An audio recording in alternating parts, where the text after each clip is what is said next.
सोमवार को राजधानी पटना में हुई नीतीश कैबिनेट की बैठक में कुल 16 एजेंडों पर लगी मुहर। तारापुर में शहीदों की याद में कार्यक्रम को मंजूरी। सोमवार को सीएम नीतीश ने सजाया जनता दरबार में सुने कुल 125 फरियाद। सबसे अधिक नल जल योजना से जुड़ी मिली शिकायत। चारा घोटाला के अंतिम डोरंडा कोषागार मामले में लालू प्रसाद यादव को मिली 60 लाख जुर्माना और 5 साल की सजा। अब हाईकोर्ट जाने की तैयारी। सोमवार को सड़क से लेकर कार्यालय तक दिखा संग्राम। मोकामा में पेयजल संकट को लेकर दिखा प्रदर्शन, तो बक्सर रक्सौल में आंगनबाड़ी सेविकाओं का रहा आंदोलन।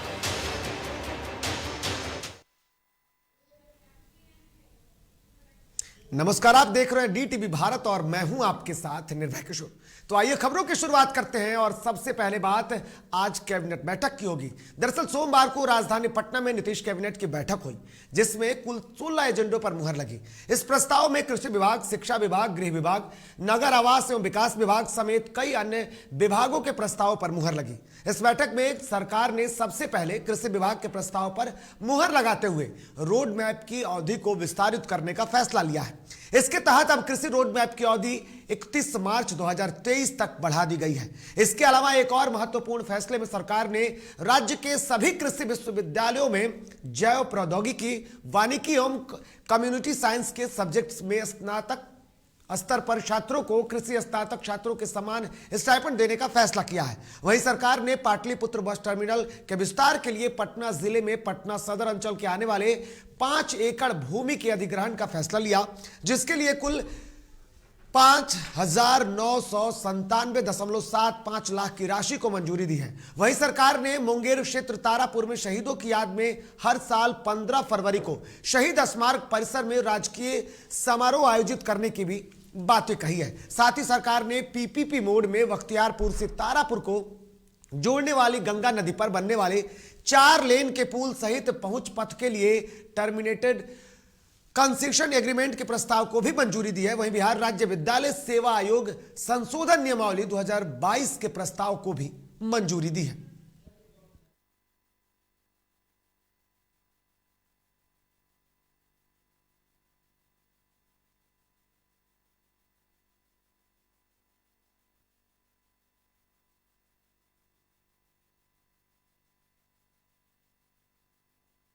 बता दूं कि तारापुर में शहीदों के सम्मान को लेकर के पिछले दिनों खुद मुख्यमंत्री नीतीश कुमार जब वहां गए थे, तभी उन्होंने यह ऐलान कर दिया था कि अब शहीदों की याद में कार्यक्रम किया जाएगा और शहीदों को श्रद्धांजलि सभा का आयोजन किया जाएगा। उसको लेकर के मुख्यमंत्री नीतीश कुमार ने जो बातें पहले कही थी, आज कैबिनेट में ही उस बात पर मुहर लग गई है। इधर सोमवार को सीएम नीतीश कुमार ने जनता दरबार सजाया, जिसमें सूबे के कई जिलों से आए फरियादियों की फरियाद सुनी। वहीं सोमवार को हुए जनता दरबार में सीएम नीतीश कुमार ने कुल 125 फरियादियों की फरियाद सुनी है, जिसमें सबसे अधिक जो मामले रहे, जो शिकायतें रही, वो रही नल जल योजना से जुड़ी शिकायतें। इसके अलावा पक्की सड़क और नली गली की समस्या लेकर शिकायत देखने को मिली। वहीं किसी ने रास्ता की समस्या, तो किसी ने जमीन पर बिना अनुमति के सड़क निर्माण की शिकायत भी मुख्यमंत्री नीतीश कुमार के सामने रखी, जिसको लेकर मुख्यमंत्री ने तत्काल अधिकारियों की समस्या को निदान के लिए आदेश देते नजर आए। वहीं सीएम ने सबसे अधिक नल जल से जुड़ी समस्या सुनकर हैरानी जताते हुए विभागीय अधिकारी को फटकार भी लगाई। वहीं जनता के बाद सीएम के गृह जिले से आए फरियादियों ने सीएम पर गंभीर आरोप भी लगाए हैं।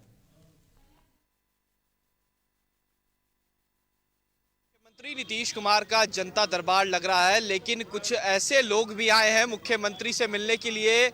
यूं कह सकते हैं कि मुख्यमंत्री के गृह जिले के लोग हैं, वो मुख्यमंत्री से मिलने आए हैं, कल्याण बिघा से आए हैं। लेकिन बताते चले कि प्राइवेट नौकरी में थे, रेलवे में काम करते थे, लेकिन उनका हाथ कट गया था। कहाँ से आए हैं आप, पहले बताएं आप। कल्याण बिघा से। हाँ। क्या काम है आपको, मुख्यमंत्री से इतने दिनों से मिलने आ रहे हैं? मैं ये विरोध करता हूँ, मेरा गांव का मुख्यमंत्री जो किसी तरह से उसने काम लगवा दे। आओ मैं क्या कहूँगा। कहते हैं दारू तो कहाँ बंद हुआ, बेलदारिया पर कल्याणी बिघा बिकबे करता है, हर नौत ने दारू बिकबे करता है। सांझ के पुलिस लोग जाता है, गाड़ी लेके घूर जाता है। तो यही सब शिकायत लेके मुख्यमंत्री के पास आए, लेकिन मुख्यमंत्री नहीं सुन रहे हैं आप लोग नहीं की सुन बात। रहे हैं। ढेर दिन से एप्लीकेशन, कितना एप्लीकेशन हमारा ही पास दबा हुआ है गांव ने, कोई की नहीं सुनवाई। आया है अंतिम बार।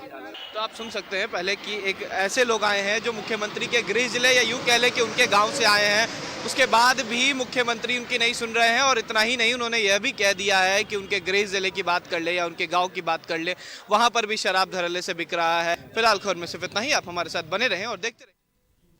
तो बिल्कुल शराब को लेकर के भी शिकायतें देखने को मिली। जिस तरीके से सरकार लगातार ये कह रही है कि बिहार में शराबबंदी की सफलता है, लेकिन अब जनता दरबार तक भी इसकी फरियाद पहुंचने लगी है। फिलहाल आगे बढ़ते हैं। जनता दरबार के बाद की स्थितियां क्या थी? दरअसल जनता दरबार के बाद पत्रकारों से बातचीत के दौरान सीएम ने बड़ा ऐलान कर दिया है। सीएम नीतीश कुमार ने जातीय जनगणना को लेकर कहा कि 5 राज्यों में चल रहे चुनाव खत्म होते ही बिहार में जातीय जनगणना पर पहल शुरू कर दी जाएगी। साथ ही सीएम ने भोजपुरी की संरक्षण की भी बातें स्वीकार की हैं। पूछ रहा दिल्ली में सबसे बात हुई, अभी यही ना है। अभी चुनाव देखिए, अभी कई जगह चुनाव चल रहा है, तो ये लोग भी बात करते हैं वहाँ, तभी सब बिजी हैं चुनाव में। तो ये अपना जहां से भी बात करके ही करेंगे। लोगों की इच्छा तो है ही है, तो बात कर लेंगे। चुनाव के बाद हमको पूरी संभावना है। हम लोग जब कॉलेज में पढ़ते थे तो उस समय हम लोगों के साथ तो मान लीजिए हम तो यहाँ मगही इलाके के हैं, लेकिन इसके साथ कोई भोजपुरी वाले हमारे मित्र रहते थे। हर जगह के लोग रहते ही थे, तो सब जगह के लोगों से बातचीत करते हुए तो हम लोग अपने छात्र जीवन में ही जरूर कुछ समझने की कोशिश करते थे। इसलिए इसका तो है ही, इसकी तो बड़ी प्रतिष्ठा है। लेकिन आप जिस बात की बात कर रहे हैं, शिक्षा विभाग इसको जरूर देखेगा। इधर देश में घोटाले तो बहुत हुए, लेकिन बिहार में चारा घोटाला काफी चर्चे में रहा, क्योंकि यह घोटाला बिहार के मुख्यमंत्री रहे लालू प्रसाद यादव से जुड़ा हुआ था। वहीं इस घोटाले की आखिरी यानी डोरंडा कोषागार से अवैध निकासी के मामले में लालू प्रसाद यादव को सोमवार को 5 सालों की सजा और 60 लाख रुपए का जुर्माना लगा है। ये रिपोर्ट देखिए। यादव की फिर बढ़ी मुश्किलें। लालू यादव को 5 साल की सजा, लालू को भरना होगा 60 लाख का जुर्माना। डोरंडा कोषागार से अवैध निकासी का है मामला। निकाले गए थे 139.35 करोड़ अवैध रुपए। चारा घोटाले के सबसे बड़े मामले डोरंडा कोषागार से अवैध निकासी के मामले में बिहार के पूर्व सीएम और राजद सुप्रीमो लालू प्रसाद यादव को सोमवार को 5 साल की सजा सुनाई गई। उन्हें 60 लाख का जुर्माना भी भरना होगा। रांची में सीबीआई के विशेष जज एसके शशि ने वीडियो कॉन्फ्रेंसिंग से सजा का ऐलान किया है। फिलहाल लालू रिम्स के पेइंग वार्ड में भर्ती हैं। लालू समेत 38 दोषियों को इस केस में कोर्ट ने 15 फरवरी को दोषी करार दिया था। देखिए, ये जो भी था तो पुरानी बात हो गई है, सारा हो गया था। तो पॉइंट ऑफ सेंटेंस सुनाया जाना था, वही है। उनको सेंटेंस सुना दिया गया है, 5 साल की सजा दी गई है और 60 लाख रुपए जुर्माना अनाउंस किया गया है कोर्ट के द्वारा। नेक्स्ट ऑप्शन हाईकोर्ट में अपील जाएंगे, क्योंकि मेरे ख्याल से जहां तक हम लोग इसको काउंट कर रहे हैं कि अप्रोक्स 36 मंथ हम लोग इसमें कस्टडी हो चुका है, तो अब इसमें हम लोग हाईकोर्ट में अपील में जाएंगे। हाफ सेंटेंस हम लोग करीब करीब कंप्लीट कर लिए हैं। चलिए अब आपको डोरंडा कोषागार से अवैध निकासी के बारे में बताते हैं। डोरंडा ट्रेजरी से 139.35 करोड़ रुपए की अवैध निकासी की गई थी। इस मामले में पशुओं को फर्जी रूप से स्कूटर पर ढोने की कहानी है। यह उस वक्त का देश का पहला मामला माना गया जब बाइक और स्कूटर पर पशुओं को ढोया गया हो। यह पूरा मामला 1990 और 92 के बीच का है। सीबीआई ने जांच में पाया कि अफसरों और नेताओं ने मिलकर फर्जीवाड़े का अनोखा फॉर्मूला तैयार किया। 400 सांड को हरियाणा और दिल्ली से कथित तौर पर स्कूटर और मोटरसाइकिल से रांची तक ढोया गया, ताकि बिहार में अच्छी नस्ल की गायें और भैंसें पैदा की जा सके। पशुपालन विभाग ने 1990 से 92 के दौरान 2,35,250 रुपए में 50 सांड, जबकि 14,04,825 रुपए में 163 सांड और 65 बछिया खरीदी। अब जरा चारा घोटाले को भी समझिए। 950 करोड़ रुपए का था चारा घोटाला। पहला मामला Chaibasa treasury case. Chaibasa treasury 37.7 crore रुपए की अवैध निकासी, लालू समेत 44 को सजा। दूसरा मामला देवघर ट्रेजरी केस, 84.53 लाख रुपए की अवैध निकासी, लालू यादव समेत 38 को सजा। तीसरा मामला चाईबासा ट्रेजरी केस, 33.67 करोड़ रुपए की अवैध निकासी, लालू समेत 56 आरोपियों को सजा। चौथा मामला दुमका ट्रेजरी केस, 3.13 करोड़ रुपए की अवैध निकासी का मामला। पांचवा मामला डोरंडा ट्रेजरी केस, 139.35 करोड़ रुपए की अवैध निकासी, लालू यादव समेत 38 दोषी। लालू यादव को 5 साल की सजा, जिसके बाद पटना में लालू यादव के छोटे बेटे और बिहार में नेता प्रतिपक्ष तेजस्वी यादव ने कहा कि चारा घोटाले से भी बड़ा घोटाला बिहार में हुआ है, उसका रिकवरी कौन करेगा। मुद्दा से नहीं भटकाना चाहते। नीतीश जी सृजन पे आइए, 80 घोटाले पे आइए, इस पे क्यों नहीं बोलते। 2 लाख करोड़ रुपया सीएजी रिपोर्ट में आया, कोई हिसाब किताब नहीं है, ये इंटरेस्ट नहीं है। चारा घोटाला कितना 1000 करोड़ का, ये 2 लाख करोड़ रुपया कहाँ गया भाई। और चारा घोटाला में बताइए कि लालू जी ने ही आदेश दिया था कि नहीं दिया था, दिया था कि नहीं दिया था, जांच करो। तो जो दोषी है वो जांच करवाएगा, वो भी सीबीआई से। ये सब लोग जानते हैं। उस दौर में जनता दल का दौर था, और जनता दल में उस दौर में क्या क्या चल रहा था वो सबको पता है, कितने खेमे थे। फिर बीजेपी 1 साल बाद आ गई, फिर दुरुपयोग शुरू हो गया। तो ये बताने की हमको जरूरत नहीं है। वहीं राजद प्रवक्ता शक्ति सिंह यादव ने कहा कि कोर्ट के फैसले का हम स्वागत करते हैं, लेकिन आने वाले समय में निचली अदालत से ऊपरी अदालत तक जाएंगे और बेल के लिए आगे बढ़ेंगे।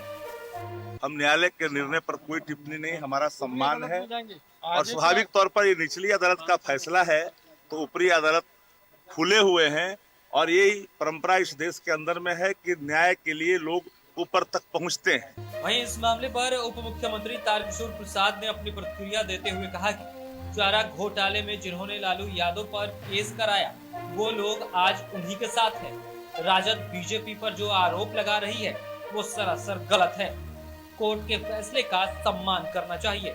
न्यायिक प्रक्रिया के बाद न्यायादेश दिया गया है और यह अपने समय का काफ़ी चर्चित घोटाला है, और जो कई कोषागार लगातार इस तरह के घोटाले हुए और उसमें ये सबसे बड़ा घोटाला के नाम से जाना जाता है।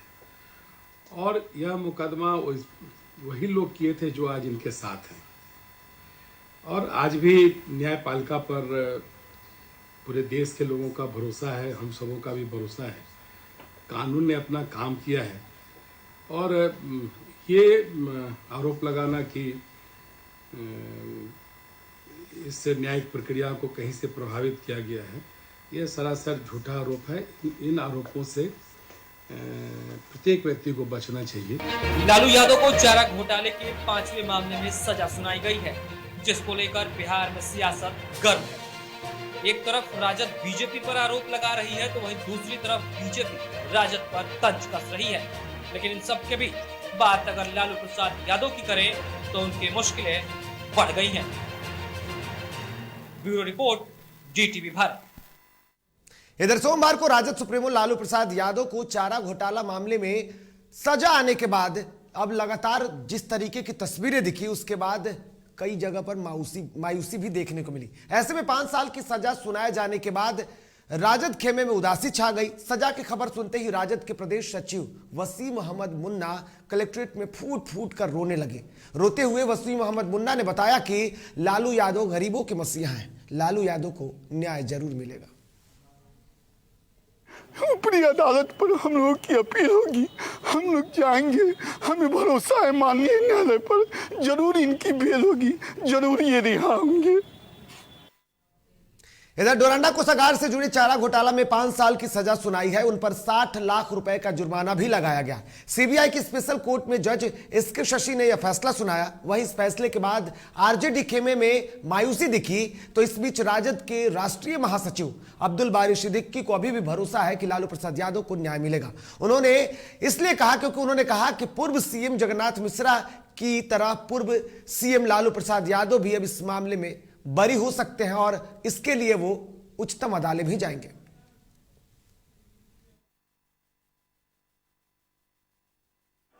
मुख्यमंत्री जगन्नाथ मिश्रा की तरह ये बरी हो जाए, मगर बरी हुए नहीं। 7 साल की सजा दी गई है कि क्या 5 साल की सजा सुनाया गया, क्या कहिए? और हम तो ये अपेक्षा रख रहे थे कि इनके स्वास्थ्य को देख के, इनकी गरिमा को देख के जो है इनको बरी किया जाएगा, हुआ नहीं। 5 साल की सजा दी गई। और हम तो यहाँ तक सोच रहे थे कि पूर्व मुख्यमंत्री जगन्नाथ मिश्रा की तरह क्या लग रहा है इन्हें भी बरी कर दिया जाए, भारतीय जनता पार्टी इस मामले को? मगर खैर जज साहब के फैसले पे हम किसी तरह की टीका टिप्पणी नहीं कर सकते हैं। अब जो उनका निर्णय है वो शिरोधार्य है। वहीं लालू प्रसाद यादव के लिए दिए गए सजा के बाद भागलपुर से विधायक और कांग्रेस के विधायक दल के नेता अजीत शर्मा ने कड़ी प्रतिक्रिया दी है। अजीत शर्मा ने कहा कि भारतीय जनता पार्टी के खिलाफ जो भी नेता आवाज उठाता है उसे फंसा देते हैं। हालांकि ऊपर की अदालत में लालू यादव को जरूर न्याय मिलेगा। आदरणीय लालू यादव जी की क्या बात करते हैं। भारतीय जनता पार्टी जो अभी नेतृत्व है केंद्र में, कोई काम करेगा उसको प्रताड़ित करने का काम करती है और कहीं ना कहीं उसकी मिली भगत है। देखिए, आदरणीय लालू जी का जो स्वास्थ्य है और जो एज हो गया और ऐसा कोई बहुत बड़ा नहीं है, लेकिन फिर न्यायालय का जजमेंट है, न्यायालय पर मैं कोई कमेंट नहीं करूंगा, लेकिन उनको न्याय जरूर मिलेगा। और मुझे आशा है कि जब ऊपर कोर्ट में वो अपील करेंगे उनको न्याय जरूर मिलेगा। इधर सोमवार को दिल्ली से दरभंगा पहुंचे कांग्रेस एमएलसी उम्मीदवार सुबोध मंडल का एयरपोर्ट पर समर्थकों ने भव्य स्वागत किया। इस दौरान सुबोध मंडल ने कहा कि कांग्रेस ने हम पर विश्वास करके एमएलसी का टिकट दिया है, हम पार्टी के भरोसे पर खरा उतरने की कोशिश करेंगे। उन्होंने आगे कहा कि वो अति पिछड़ा के बेटे हैं, जिन्हें पार्टी ने जिम्मेदारी दी उसमें वो मजबूती के साथ लड़ेंगे। जात नहीं जमात की पार्टी है, तो हम कोई एक जात और एक मजहब और एक मानने वाला नहीं, हमारे साथ सारे हैं। इधर मुख्यमंत्री नीतीश कुमार का ड्रीम प्रोजेक्ट नल जल योजना मोकामा नगर परिषद क्षेत्र में धत्ता साबित हो रहा है। नगर परिषद क्षेत्र में जल जमाव और पेयजल संकट से जूझ रहे लोगों ने नगर परिषद कार्यालय पर प्रदर्शन किया और समस्या का निदान करने की गुहार लगाई। बताया जा रहा है कि शहर के कई वार्डों में एक तरफ पेयजल की आपूर्ति ठप हो गई है, वहीं कई वार्ड जल समस्या से परेशान है, तो जल जमाव की समस्या भी लोगों के लिए परेशानी का सबब बनी हुई है। ऐसे में शहरवासियों ने नगर परिषद पदाधिकारियों से तत्काल नागरिक सुविधा बहाल करने की मांग की है। आज जो यहाँ लोग इतने जो जमा हुआ, बस समस्या एक ही है कि लोग इतनी परेशानी में और गली में इतना पानी है और पानी में बच्चे भी स्कूल आते हैं तो पानी में जो है हेल करके वो आता है। तो कहने का ये है कि आप मीडिया के माध्यम से यही कहूँगा और इन लोगों से गुजारिश करेंगे कि हम लोगों का मांग यही है कि वो गली बना दिया जाए। इधर पूर्वी चंपारण जिले के रामगढ़वा प्रखंड क्षेत्र के सभी आंगनवाड़ी सेविका सहायिकाओं ने अपने 15 सूत्री मांगों को लेकर 1 दिवसीय धरना प्रदर्शन किया और अधिकारियों को ज्ञापन सौंपा। इस दौरान सेविकाओं ने सरकार से मानदेय में वृद्धि, पेंशन योजना और केंद्रों के जो किराए रहे हैं उस किरायों का भुगतान करने के लिए सरकार से मांग रखी है। आपको बता दूं कि 1 दिवसीय आंदोलन के तहत बिहार के कई जिलों में आंगनवाड़ी सेविकाओं ने प्रदर्शन किया है। पेंशन हो, हम लोग का मानदेय बढ़े, हम लोग का अनुकंपा हो, ये सब मांग हम लोग की जरूरी है। हम लोग के लिए उपहार की कोई जरूरी नहीं है, सरकार रहे या इसे हटा दे। हम लोग की अपनी मांगे जरूरी है क्योंकि हम लोग को बच्चा है। इधर दानापुर में अपराधियों ने ऑटोमोबाइल शोरूम के मैनेजर की जमकर पिटाई कर दी। घटना सगुना मोड़ के पास की बताई जा रही है। जमीन विवाद को लेकर के लगातार पिछले कई महीनों से यह मामला चल रहा है। सालों से चल रहे शोरूम के मैनेजर की पिटाई हुई। बताया जा रहा है कि जमीन बीपीएससी के पूर्व चेयरमैन रमाशर यादव का है, जिसे 8 सालों से जमीन खाली कराने को लेकर विवाद चल रहा था। और मतलब बोला कि से मैनेजर कौन है, हम बोले क्या बात है, तो उसी पर मारना स्टार्ट कर दिया। और 10, 15, 20, 25 लड़कन था, वही मारते हुए अपना अमित यादव और ये रमेश यादव करते हुए नाम लेते हुए चला गया। इधर हत्या, रंगदारी, लूट जैसी 10 संगीन मामलों में फरार चल रहे गोपालगंज का कुख्यात अपराधी जेपी यादव को पुलिस ने गिरफ्तार कर लिया है। बता दें कि कुख्यात को गिरफ्तार करने के लिए पुलिस टीम का गठन किया गया था। प्रेस वार्ता कर एसपी आनंद कुमार ने इसकी जानकारी दी है। इधर पटना जिले में बीते 31 जनवरी को दानापुर के शाहपुर थाना क्षेत्र के हनुमानगंज में डबल मर्डर का पुलिस ने उद्भेदन कर दिया है, जिसकी जानकारी देते हुए शाहपुर थाना में प्रेस वार्ता कर city SP west Rajesh Kumar ने बताया कि मृतक संजय सिंह और उनके मित्र देवेंद्र राय की गोली मारकर अज्ञात अपराधियों के द्वारा हत्या कर दी गई थी। इस बाबत जांच के दौरान पुलिस ने वैज्ञानिक अनुसंधान में सत्येंद्र राज, श्याम कुमार और संजय को गिरफ्तार किया है। इन तीनों ने अपने अपने अपराध को स्वीकार करते हुए बताया कि मृतक संजय सिंह और देवेंद्र राय को जमीन के खरीद बिक्री के लिए बुलाया गया था और पूर्व से रची साजिश के तहत सुपारी देकर गोली मारकर हत्या करवा दी गई। वहीं गिरफ्तार अपराधियों को जेल भेज दिया गया है। शाहपुर में हनुमानगंज गांव है, वहां पे जो है 2 व्यक्ति की लाश जो है दिनांक 1 फरवरी को जो है पुलिस को सूचना मिली थी कि 2 व्यक्ति मरे पड़े हैं और उनको गोली मार के हत्या कर दी गई। जिस संबंध में पुलिस के द्वारा वहां जाया गया और जो भी है 2 बॉडी थे उनको रिकवर किया गया। जो 2 बॉडी थे उसमें एक व्यक्ति संजय सिंह को 2 गोली लगी थी और देवेंद्र सिंह को 1 गोली लगी थी और दोनों की मृत्यु हो चुकी थी। अनुसंधान में ये पता चला कि 31/1/22 को ही वो दोनों शाम के करीब जो है यानी दोपहर के करीब अपने घर से निकले थे, उसके बाद वो घर नहीं लौटे। इधर मुंगेर जिला अंतर्गत लड़ैया ताड़ थाना क्षेत्र के कठोर गांव में 55 साल के सुरेश यादव ने शादी के 20 से 25 साल बाद पहली पत्नी के होते हुए भी दूसरी शादी कर ली। नई पत्नी को जनवरी में घर ले आया, जिसके बाद पहली पत्नी और उसके बच्चों के बीच तनाव की स्थिति बनी रहती रही और मार पिटाई भी होती रहती थी। इसी बीच सुरेश और उसकी पहली पत्नी और बच्चों के बीच विरोध के दौरान घायल बच्चों को इलाज के लिए सदर अस्पताल में भर्ती कराया गया है। हालांकि अब तक इस मामले में किसी भी शिकायत की जानकारी नहीं मिली है।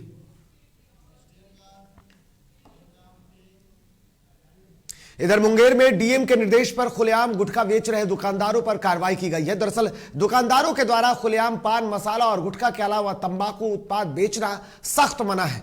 इस पर परवाह किए बगैर तंबाकू उत्पाद को खुलेआम बेचा जा रहा था, जिसको लेकर उन दुकानों पर कार्रवाई की गई है। वो बेच रहे थे, पकड़ाए हैं, उन पर जो नियमानुसार कार्रवाई। लेकिन इससे पहले भी कार्रवाई थी, पकड़ाए थे लोग, लेकिन क्या हुआ उस पर? नहीं, उसमें जो उसका गुटखा अधिनियम के तहत जो प्रावधान है जुर्माना का, वो लोग करते हैं और यदि बार बार यदि करेंगे तो उससे आगे भी सख्त कार्रवाई की जाएगी। डॉक्टरों को धरती का भगवान कहा जाता है, जो लोगों की जिंदगियों को बचाते हैं, लेकिन कभी कभी इन्हीं डॉक्टरों की लापरवाही की वजह से लोगों की जान चली जाती है। ताजा मामला कैमूर के भभुआ सदर अस्पताल का है, जहां करीब 4 घंटे तक गर्भवती तड़पती रही, डॉक्टर का इंतजार करती रही, लेकिन रुपए लेने के बावजूद न किसी भी डॉक्टर की नजर उस पर पड़ी और न ही महिला की स्थिति चिंताजनक होने के बाद बेबस परिजन उसे निजी क्लिनिक तक ले गए। सीलिंग किया गया है कि इसको ऑपरेशन की जरूरत है। मरीज के परिजनों ने कहा गया कि नहीं, हम लोग नॉर्मल डिलीवरी करना चाहते हैं, उसका ये नॉर्मल डिलीवरी तक हम लोग इंतजार करेंगे। तो वो ऑपरेशन करने के लिए वो राजी रेडी नहीं हुए, कंसेंट नहीं दिए। फिर वो डॉक्टर चले गए घर पे, ऑन कॉल रहते हैं, आज ऑन कॉल ओटी के लिए ऑन कॉल है वो, तो वो अपने घर पे चले गए। और ये डॉक्टर अरविंद कुमार भी आए थे, उनको तो हम भी देखे थे कि वो सदर में थे उस समय, लेकिन जब बताया गया कि ऑपरेशन नहीं कराएंगे तो वो चले गए। इधर मोकामा शहर की खूबसूरती में 4 चांद लगाने वाले ऐतिहासिक डाक बंगला इन दिनों भूत बंगला बना हुआ है। अंग्रेजों के जमाने में कभी अधिकारियों का आराम के लिए सबसे पहली पसंद वाला ये बंगला आज उचित देखभाल के अभाव में चोर, मवेशियों और नशेड़ियों का अड्डा बना हुआ है। यहां तक कि डाक बंगला की संपत्ति और खिड़की दरवाजों को भी चोर चुरा ले गए हैं। वहीं बंगले की हालत को देखकर मोकामा पश्चिमी जिला पार्षद कुमार नवनीत हिमांशु ने इस डाक बंगले की जर्जर हालत पर गंभीर चिंता जताते हुए जीर्णोद्धार का आश्वासन दिया है कि मोकामा जो डाकघर जो ब्रिटिश समय का था, आज खंडर तो बन गया, मतलब कि ऐसा खंडर बन गया जो इतिहास का सबसे बड़ा विचित्र दृश्य देखने को बन रहा है। मैं डिस्ट्रिक्ट बोर्ड से मांग करता हूं कि मोकामा जो आज का डाक बंगला है वह गणमान्यों के लिए था, मुख्य अतिथियों के लिए था, जो आज के डेट में ये बिल्कुल खत्म हो गया है।